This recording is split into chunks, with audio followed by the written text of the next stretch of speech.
Good morning and welcome to this Bible study with me. We will continue our study through the Gospel of John. We are going to see Jesus rise again today. Even though they were told so many times, the disciples did not believe that Jesus raised from the dead.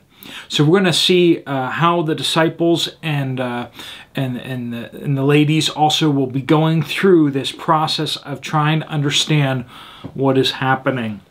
Before we jump in, let's first have a time of prayer and confession. Let's pray. Lord God, we pray that you would forgive us of our sins. We confess our sins and our failings to you now.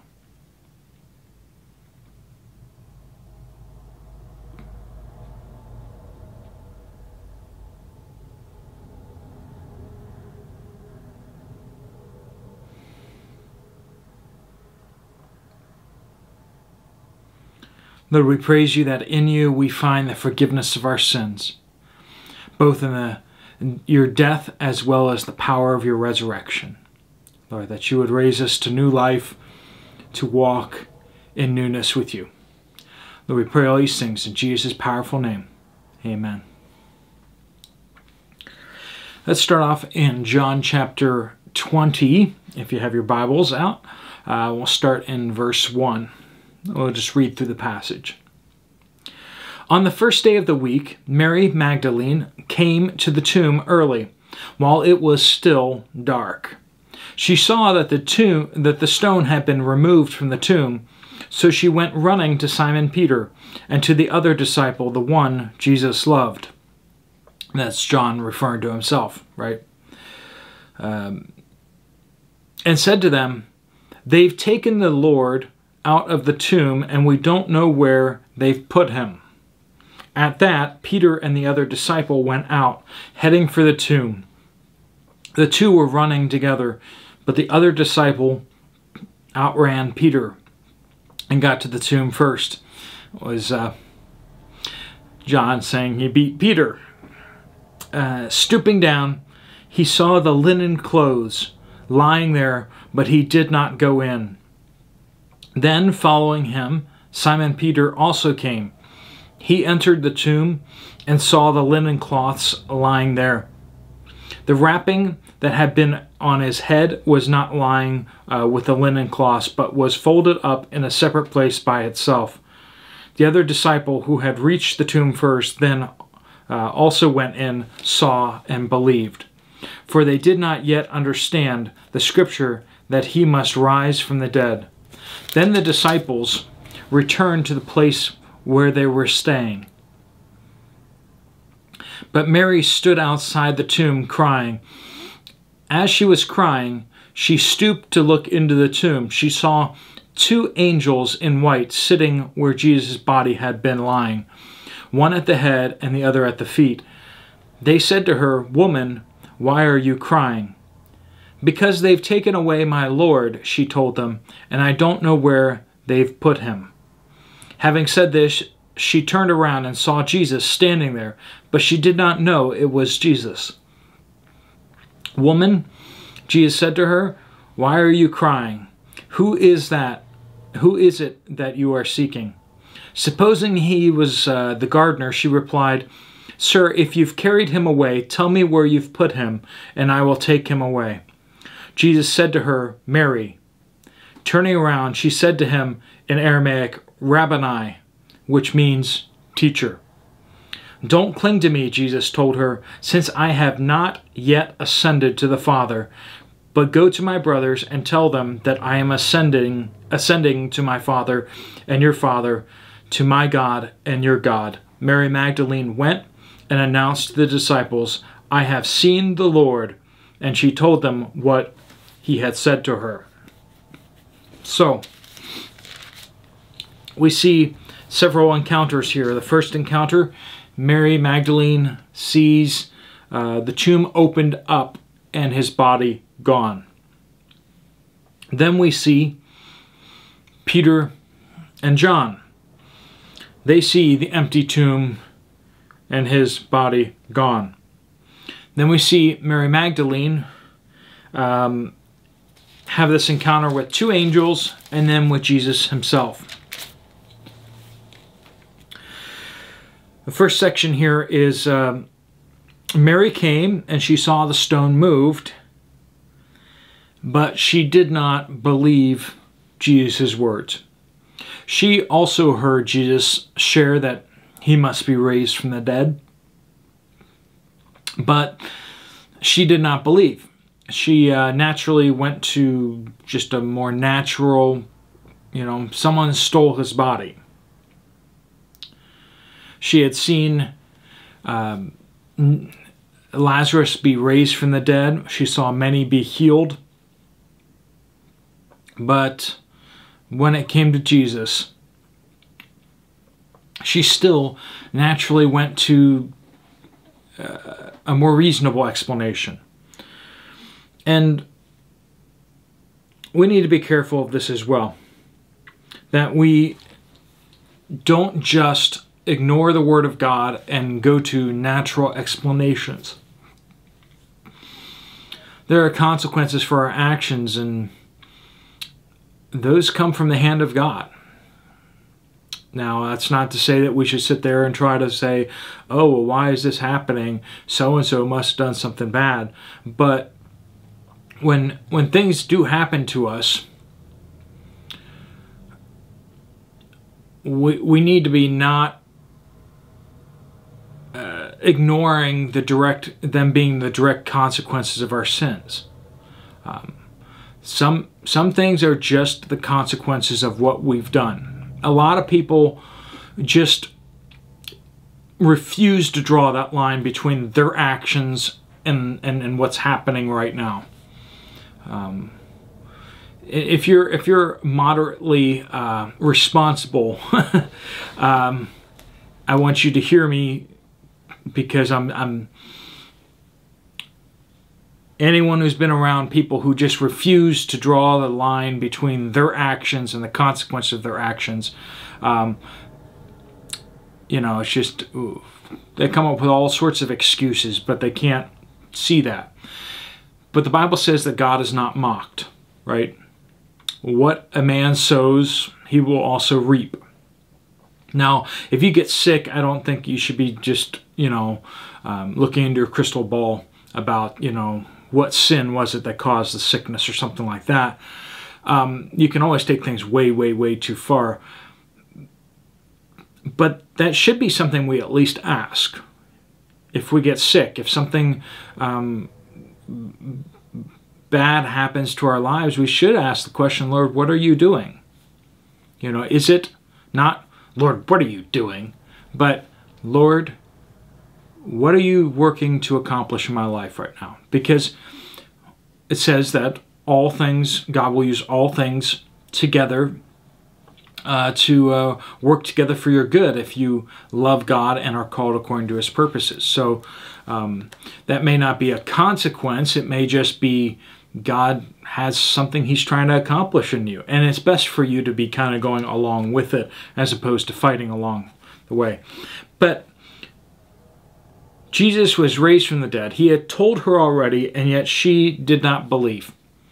She just came up with another explanation. So she ran and told the other disciples. Peter and John come running, and they see. They believed that there was an empty tomb once they went inside and picked up the clothes and stuff like that. They believed that there was an empty tomb. It says in verse 8, they also went in, saw, and believed. Excuse me. Should have gotten to bed earlier, I guess. So they went in. They believed that the tomb was empty, but they did not believe that Jesus was raised from the dead. Verse 9, verse right after that, for they did not yet understand the scripture that he must rise from the dead. So this isn't just Mary Magdalene. The disciples are doing the same thing. They're like, oh, the tomb is empty. Someone must have stole his body. They didn't know what was going on, even though they had been told what was going on. How often has God shared what He wants to do with us, whether through other people, and yet when times get tough or when something surprises us, we just forget everything, right? I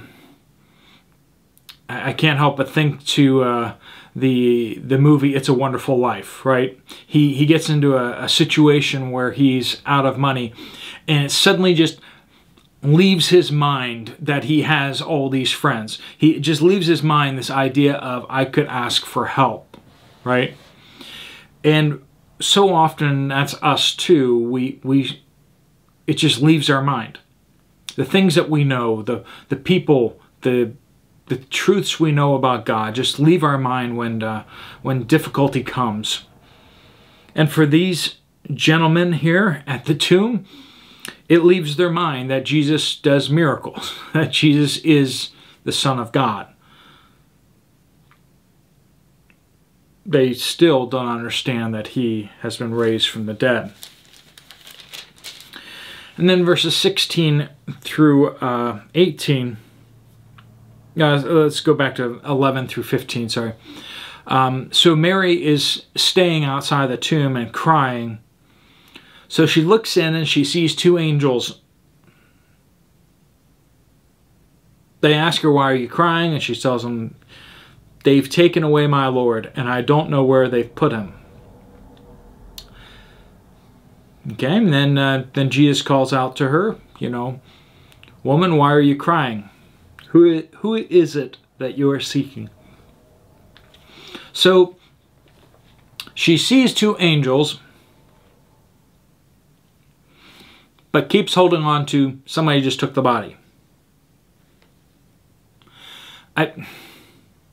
If you saw two angels and you were looking for something, wouldn't you ask them? Especially if it's something important. Wouldn't that change your perspective? Hey, maybe something miraculous is happening here. I don't know. She was distraught. She didn't even recognize Jesus' voice. So she turns around and she realizes it's Jesus. And then she doesn't want to let go of him, right? She clings on to him. So she sees the angels. That doesn't change her. The only thing that changes her is the Word of God. When Jesus speaks to her, suddenly things change. A lot of people are seeking visions of angels, visions of this, miraculous healings. They want to see all these things because then they'll believe.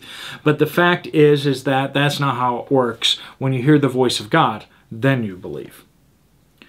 We must seek to hear the voice of God. And we have that through the Scriptures, right? It's His voice that changes us. Not the miracles, not the signs, not the wonders, not all the... that's cool. Don't get me wrong. I would like to see that. I would like to see more of those wondrous things. But it is His Word that changes us and sparks within us faith. Then Jesus tells her, I have not left yet. I will be leaving. So go tell the disciples that I will be ascending to God, that I will be going to heaven. And so she went and announced it to the disciples. Every time that Jesus meets with anyone from now on, He's going to send them to go tell others. And every time He meets someone today, you or I, He sends us. We must believe, and then we must tell others. That's how it works. We must believe, and then we must tell others. Because that's what God wants us to do. That's our mission, is to tell others. And so Mary is sent to go tell the disciples, and she does. We're going to pick up tomorrow to see how they respond to this proclamation, but then Jesus will come and reveal himself to them. But let's ask the tough question, do you believe? How do you believe? How do you grow in your faith? And that's through the Word of God. We must believe, but that belief will move us to mission, to go, to tell others, right? All right, let me pray over us a prayer of blessing as you go, and I will see you again here tomorrow. Lord, I pray that you bless each person watching this video, that you fill them with the hope and the joy of your salvation, of the hope and joy of your resurrection. Yesterday was a hard message, and the day before to speak of you. But today is a joyous one where Mary sees you with her own eyes and she clings to you. For you are risen indeed. Lord, help us to live in light of your resurrection, believing in the salvation of your death. Lord, we pray all these things in Jesus' powerful name. Amen. So great to have you here again. If you want to check out some other videos, there's some right on the screen right here. Otherwise, I will see you later. God bless you all.